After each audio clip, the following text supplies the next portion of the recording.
We are tonight's entertainment. You can't handle the truth. The fire rises. Pizza time. You're a wizard, Harry. So it begins. You know how much I sacrifice? You think that's air you're breathing? Groovy. I don't have friends. I got family. We are Sex People! 1, 2, 3, 4! Craft Services.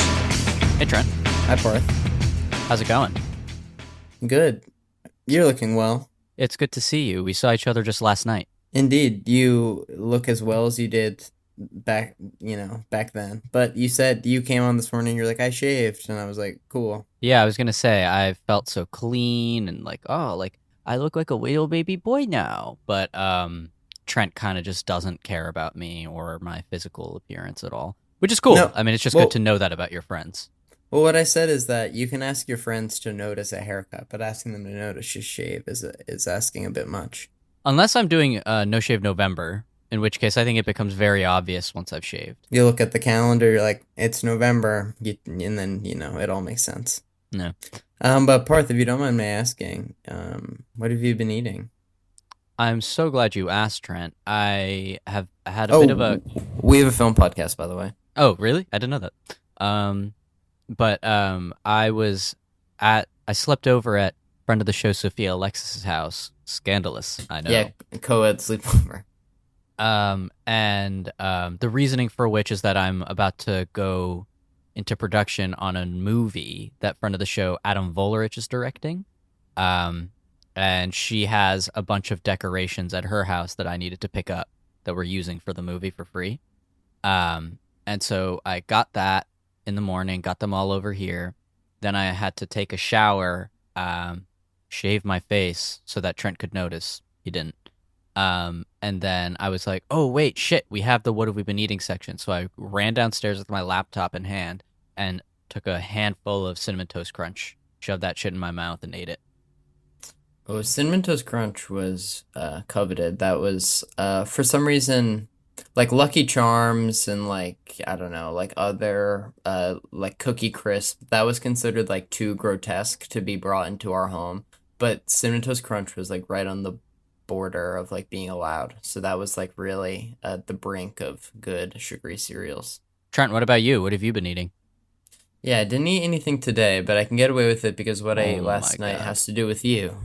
Oh. So, because it was a grilled chicken club from White Rose Diner, because after we had our show last night, Anthony Graceffo, friend off the show, roommate, was like, let's go to White Rose. And then I was like, I'm willing to drive. And he was like, no, I'll drive. And then it's like, usually we were like fighting over who was going to drive. And he was like, I feel like driving will like reinvigorate me. And I was like, wow. Okay, bro. I was like, okay, bro, you fucking drive. And then he drove us. We picked up friend of the show, Jordan Sikafus. And then we got White Rose, milkshakes, and a grilled chicken club, which has to do with you because we saw Civil War together. Oh yeah, which may come up later in the episode. May come up later in the episode. And while we were reviewing it, we snuck in our various snacks, and I was eating this sandwich, and it was divided into 4 pieces, and I was feeling sort of self-conscious about it. It was just during the trailer, so I'm not like an animal. And then Parth came in, I was like, Parth, do you want a piece of the sandwich? And he had just spoken earlier, because we recorded the pod, that you were eating chicken curry with your dad, so I was expecting a staunch rejection, and you were like, give me some of that.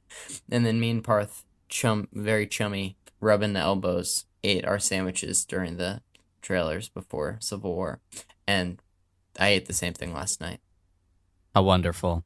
What a wonderful story you just told. Just like the wonderful interview we're going to have on the other side of this intro that we're going to cue. Yeah, that was a mouthful. Yeah, cue the intro.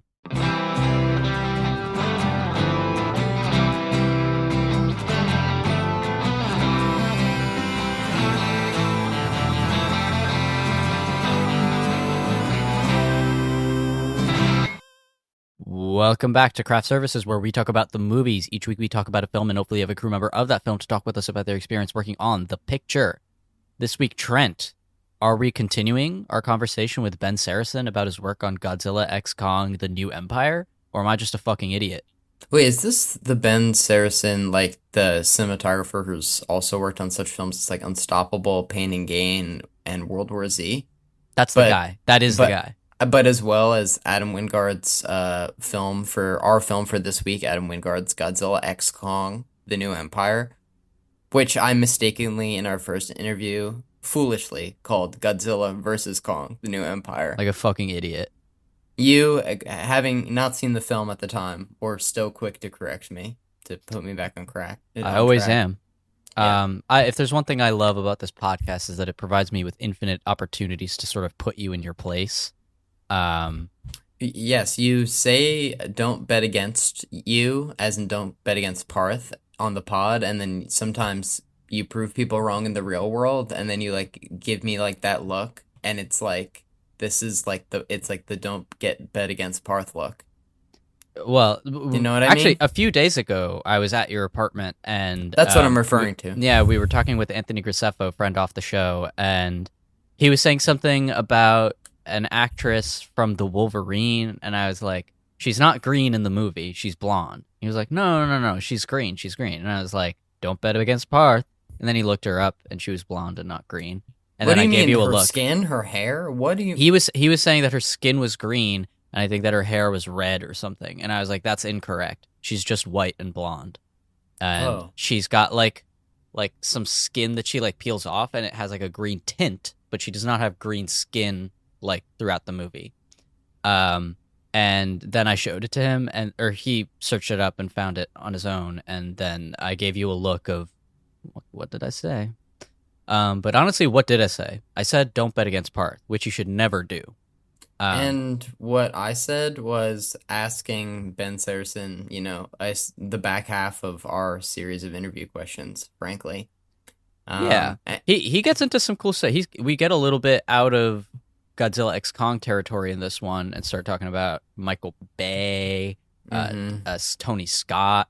Ooh, he talks a bit about Tom Cruise. Totally forgot about that. Yeah, we talk about the coffee cart and the classic coffee cart and World War Z and it's fun, and Tony Scott and Michael Bay and everything. Okay, well, stuff I said, but yeah, it's a pretty good interview, and we have another pretty good interview coming up, but you're not going to be able to figure out what it is until you've listened to this one, guys. But I am willing to go on the record as saying that if you complete this interview and then listen to Parth and I's additional PS at the end, then that is the time at which we will reveal what our next episode is. Without further ado, here's Ben Seresin, part 2.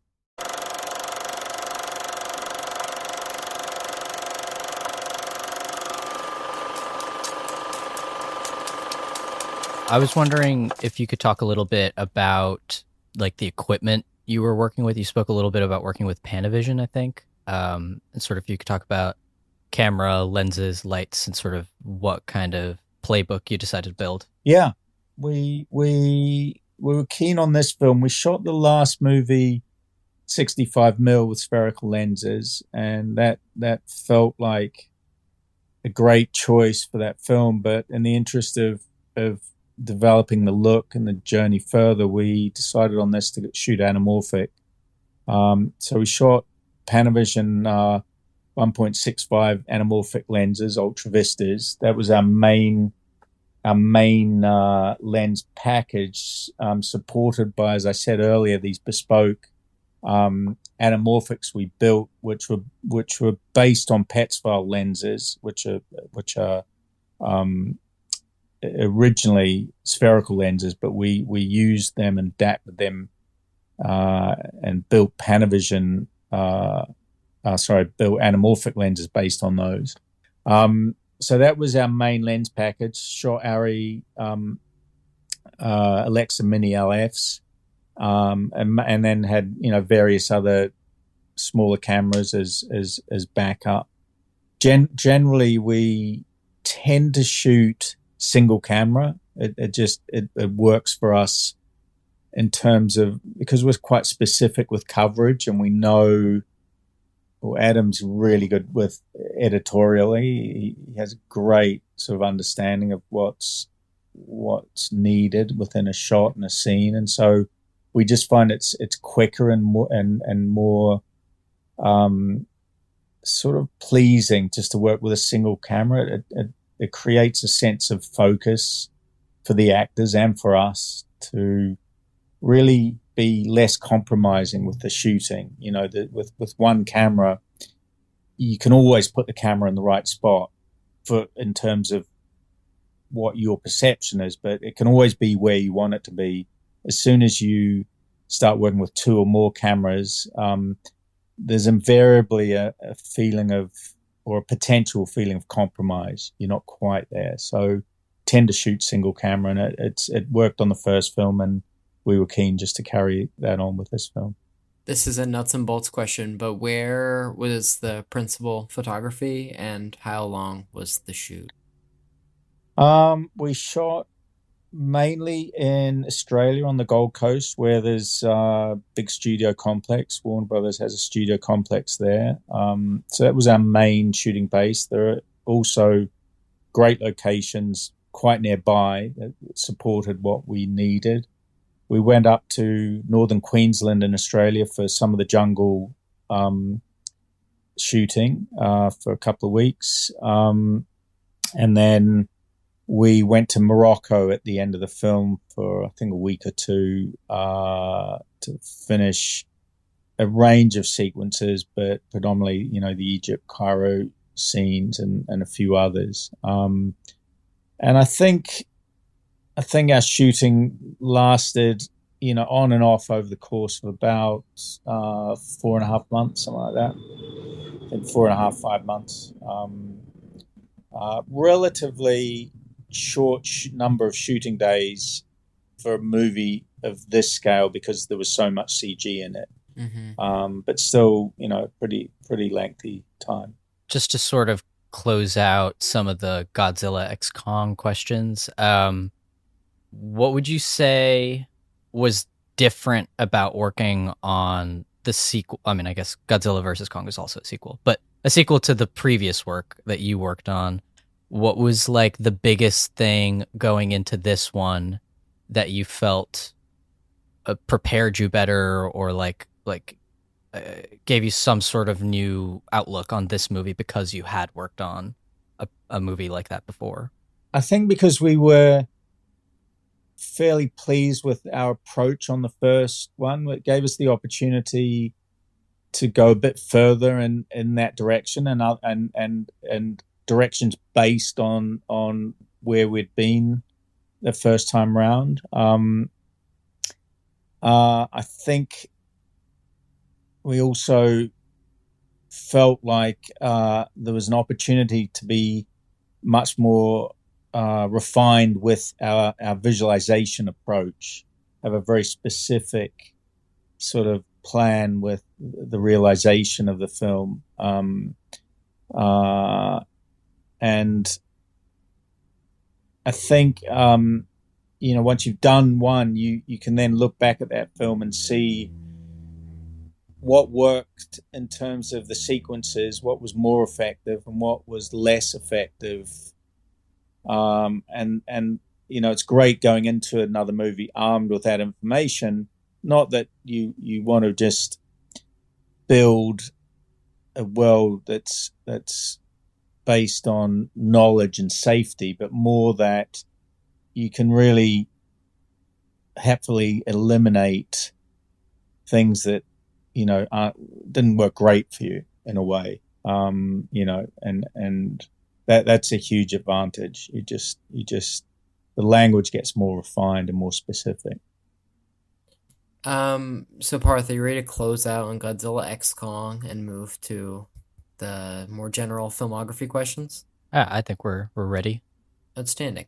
So, looking at your IMDb, there's just a very sort of notable jump. In 2009, you work on you DP a TV movie, Free Agents, and you also DP Transformers: Revenge of the Fallen. And the scale of those two things are very funny and notable. And just how did you get involved with that? And also, just looking at your IMDb, you continue to work with Michael Bay after. So just how'd you get involved? Yeah, that was interesting. So I, as I said to you, I'd sort of started working in commercials when I started as a cinematographer, and then was pretty much involved in lower budget independent movies and TV. I came to LA prior to Transformers, and got an opportunity to work with Gore Verbinski when a good friend of mine, Derek Wolski, left Pirates 3 to start another movie, and they still had a month or so to shoot on the end of Pirates, and he introduced me to Gore, and we got on really well, and I finished up Pirates, which was really my opportunity to do a big, get involved in a big Hollywood movie, and that then led to, the fortune of being, started to be offered bigger sort of things. And the first project that came along, I felt appealing was, to work with Bay, and that was behind that particular part of the journey. You also worked on Tony Scott's last film, Unstoppable. And as I've grown up, the more I really love Tony Scott's movies. And if you could just sort of talk about working on that one and shooting on a train, Yeah, Tony was a phenomenon, and first and foremost, an amazing human being. Big-hearted man with a love of people, love of cinema. Had a particular style that is well and truly known and loved. And a couple of the many great things about Tony were he loved shooting multiple cameras all the time. There would always be 4 to 6 cameras going the whole time, whether it was a dialogue scene or whether it was a huge action scene.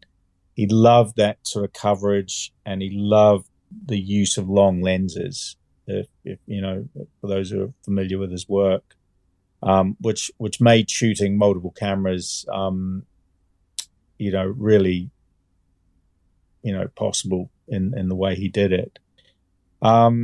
So, really, really interesting. The other part of his working process, which was fantastic, is he wanted to do everything in camera. So, we initially in the meetings, we talked about logistics and the approach to the filming, and the story is obviously this huge runaway train with something like 38 carriages behind it. Well, rational, logical thinking in that sort of scenario would say, look, this is a great opportunity to use CG to really make the shooting process much simpler and, logistically more manageable, because you're going to be in a situation where most of the time you'll have a shot of one train car engine or, first 2 or 3 carriages, and the rest of the 37 of them is going to be in the distance. And so you're not really ever going to see them in great detail. So do it all in CG, Tony didn't want to follow that route at all. He was like, we're doing everything for real. I don't care. And that was really the beauty of him. He was a real purist in terms of a love of, getting everything in camera, and with all the problems that brings, but also all the benefits, all the unknowns that you really you just can't tell until you're there with all the elements there. And even to this day, there's directors like Nolan who are just adamant about this sort of stuff, and it overlaps into shooting on film. But there's something, Denis Villeneuve said the same thing of Dune 2. It's like I've got to shoot in the desert. And many filmmakers and certainly many producers and studios would make a huge case for doing these sort of projects with digital enhancement, let's say. But, it's clear that there are real benefits to doing things for real. The unknown things that come up and the unanticipated sort of events and situations where you can never imagine what might happen when you're out in the middle of nowhere. And Tony was just an absolute advocate and lover of that sort of being out in the elements and everything that entailed, dealing with, all the benefits of that and all the problems. It brings a sort of quality to the filmmaking that you just can't replicate. You can't replicate it. And it's not to say it's better than digital work, but it takes you down a path that's very rewarding and authentic. And yeah, I love that about them. So speaking of people that do things for real, regardless of how insane or difficult or mind-boggling it is, you've worked on a Tom Cruise movie, The Mummy. Oh, yeah. And Trent knows this. The listeners know this. I'm like the world's biggest Tom Cruise fan. So any cool story you have, and also if you could talk about the 0G sequence. Yeah, well, any cool story? There are many. Let me talk about the 0G. The 0G journey's phenomenal. For those that don't know how these sequences are filmed, there's a few places you can do this, but you basically very simply fly up in an aircraft of 30,000 feet, and you end up spending the day doing effectively a roller coaster ride non-stop, where the plane will climb to the altitude, and to get the 0G feel, it'll go into a curving dive where you can actually create a sense of 0G. You're floating. You're actually dropping, but you're floating by appearance. So, there's this, you do that several times, 13, 14, 15 times for, very short spaces of time. You pull out of the dive, you climb up, and it allows you to shoot, chunks of sequences that seemingly are in 0G. It's challenging from a physical point of view. There's a propensity to get very airsick very quickly, which generally a good percentage of the crew do get, but they're prepared for that, and you just have to deal with it. But it obviously gives you fantastic footage, and you can't really replicate that. Often wires, you use wires, you can go some degree in certain limited way, replicating a floating environment, but there's no substitute for doing it for real.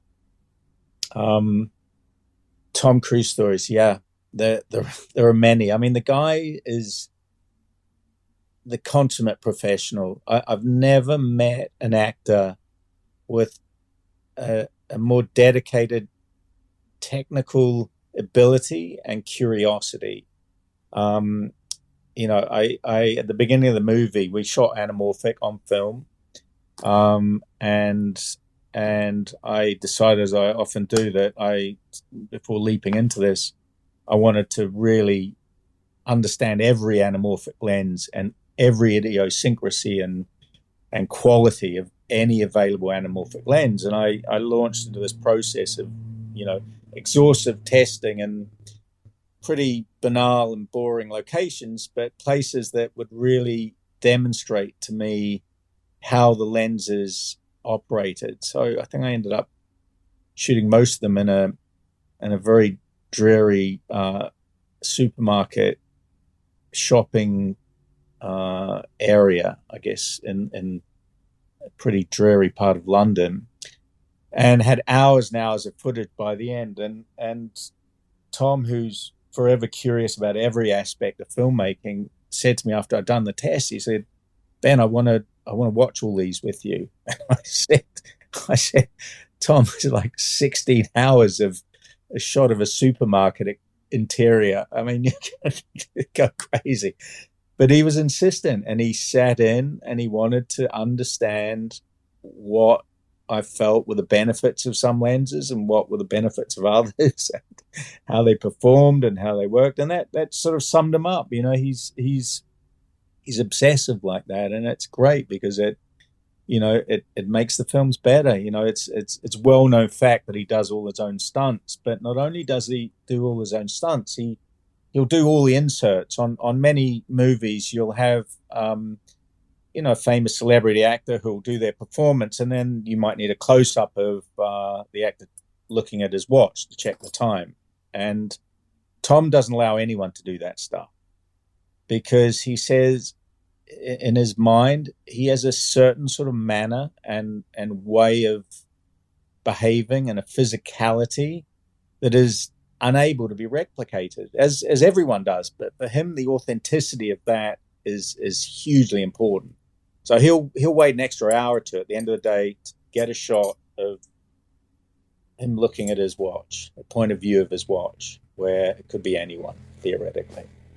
And that's great. It's great to have an actor that engaged and dedicated. It makes it a lot easier for us as well.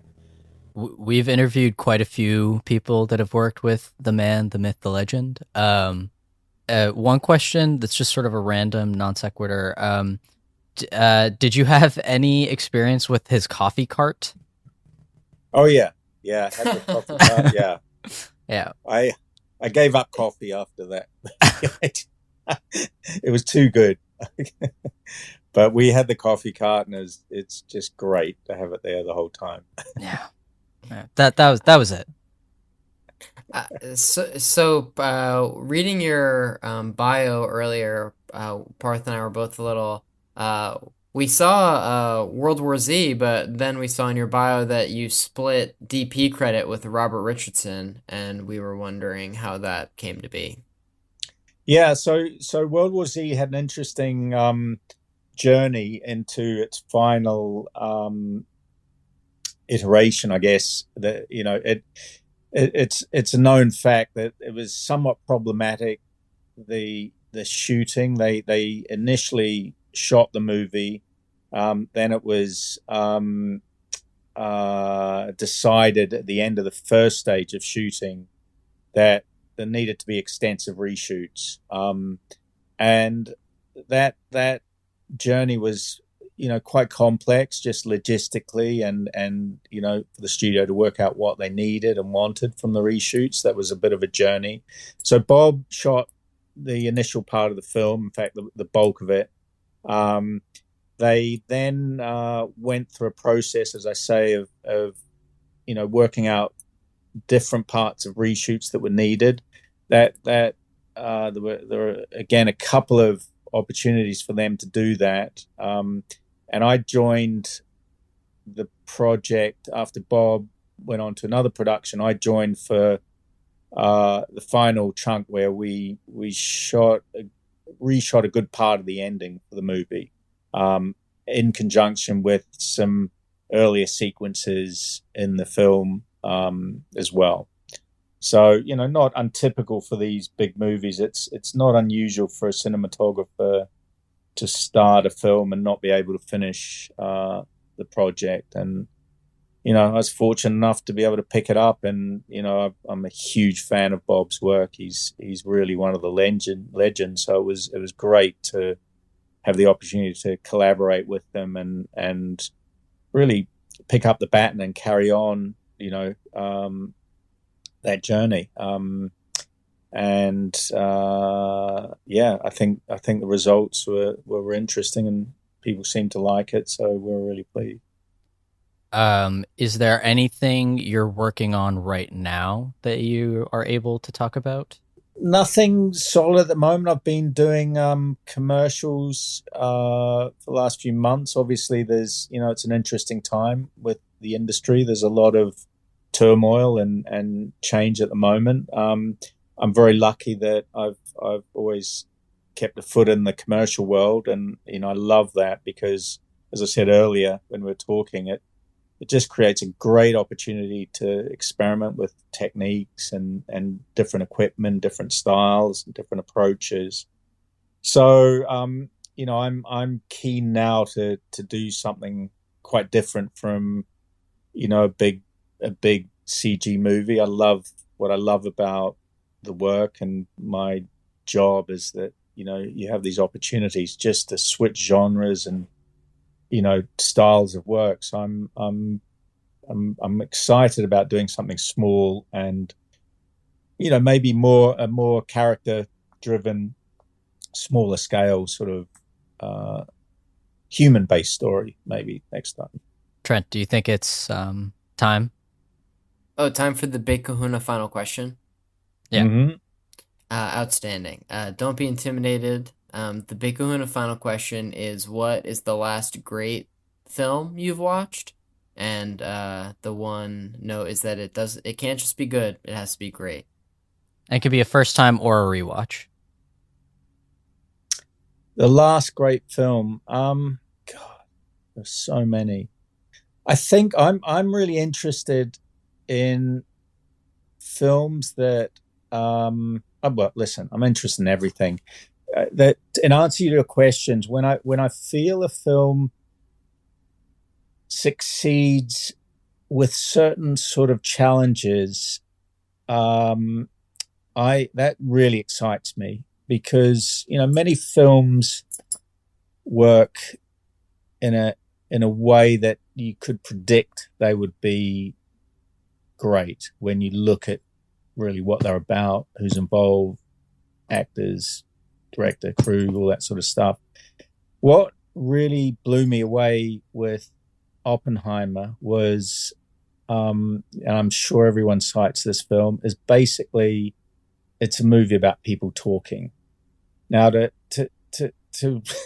make it's very challenging to keep engaged, keep people engaged in a film like that. Whatever the content, the story, and the script, it's really challenging to be able to do it with a sense of scale in the way that Chris and Hoyter did, and keep you not just engaged but totally immersed in it, and for it to work, against the odds is just such an achievement, and it's stating the obvious. I know everyone said this, but in answer to your question, when you see films like that succeed, you just know that anything's possible in the film world, really. And I just loved it. Hats off to those guys. That just is a phenomenon. Yeah, Oppenheimer has been a very popular last great film you've watched. It's an undeniable pick. It's 3-hour black and white historical drama, but it's so engaging. It defies everything, and it grossed a crazy amount of money. It's impossible. Yeah, right. Parth, can I bring us out? Yeah, please. Thank you again to Ben Seresin, our guest and cinematographer of such films as Unstoppable, Pain and Gain, World War Z, and of course our film for today, Adam Wingard's Godzilla x Kong: The New Empire. Thanks for your time. Thanks for having me, guys.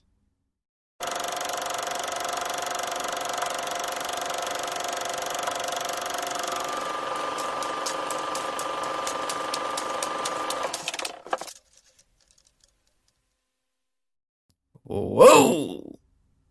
What an interview, Trent. Yeah, what a thrill. Whoa! It's crazy how we just had to wait for like 30 minutes while the interview played in front of us.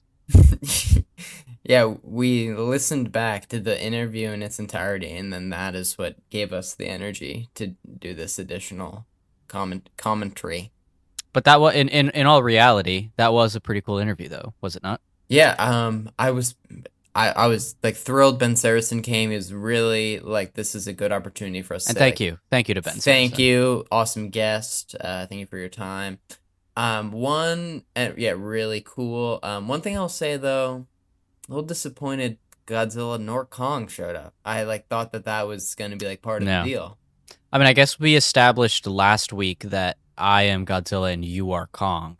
So I guess in that way we showed up, or they showed up, but it was more sort of in spirit. You know what I mean? Interesting. Yeah, in spirit, if need be, if they were homesick, we could fill in, as an understudy. But I was expecting them to hop on the Zoom. Yeah. No, I get where I'm picking up where you're putting down. Or Parth, dare I say, was I naive to expect the new Empire to show up? Well, the Frozen Empire showed up for Ghostbusters, so you would expect the new one to show up as well. But Trent, do we have another guest showing up next week, or am I fucking crazy? No, as we teased earlier, we do have additional episodes.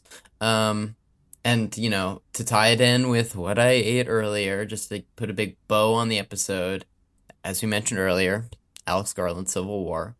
That's the next film we're covering. And, something I liked about Civil War is that there was a bunch of actors in it. Mm-hmm. Yeah. A bunch. They were all acting and talking, speaking dialogue. Reacting. That's just something I really respected. That's one of the things I loved most about the movie. Funny thing. We got an actor. Or dare I say an actor. Yeah, so we got Jefferson White. He's got a role as a war journalist in the film, and he's also, for all you Yellowstone heads out there, he's Jimmy from Yellowstone. And he's shown up in a lot of movies recently, and he's a very cool guy, and also currently my boss. Wow, that puts a weird spin on things. Yeah, doesn't it? And now that we know that Parth is employed by him, I was gonna say this anyway, but it was really, really not any shade on our other interviews, but it was a disproportionately fun interview, solely because Parth had a relationship with him prior, so the ice was already broken. It was weird interviewing someone I'd already known that you don't know Jeff, really. I think that was your first time talking to him, but I think it was a pretty cool interview, and I think it's coming out next week, Sunday. Not that anyone fucking cares, but I don't. Oh, okay, thanks. Well, you were just in the interview. But yeah, you can check us out on all our major podcasting platforms: Apple Podcasts, Spotify, Stitcher, Google. Well, no more Google Podcasts. That's not a thing anymore. Pandora. Dude, we literally. Dang!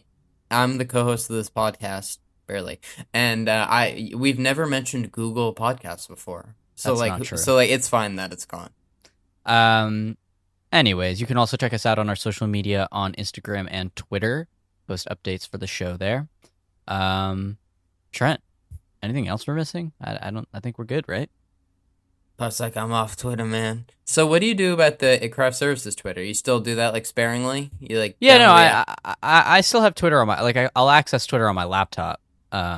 But Plus off the personal account. I just for don't for any fans of his infrequent sporadic fame. Yeah. It's all true. right. So we that's a wrap on this one, guys, and we'll see you next week.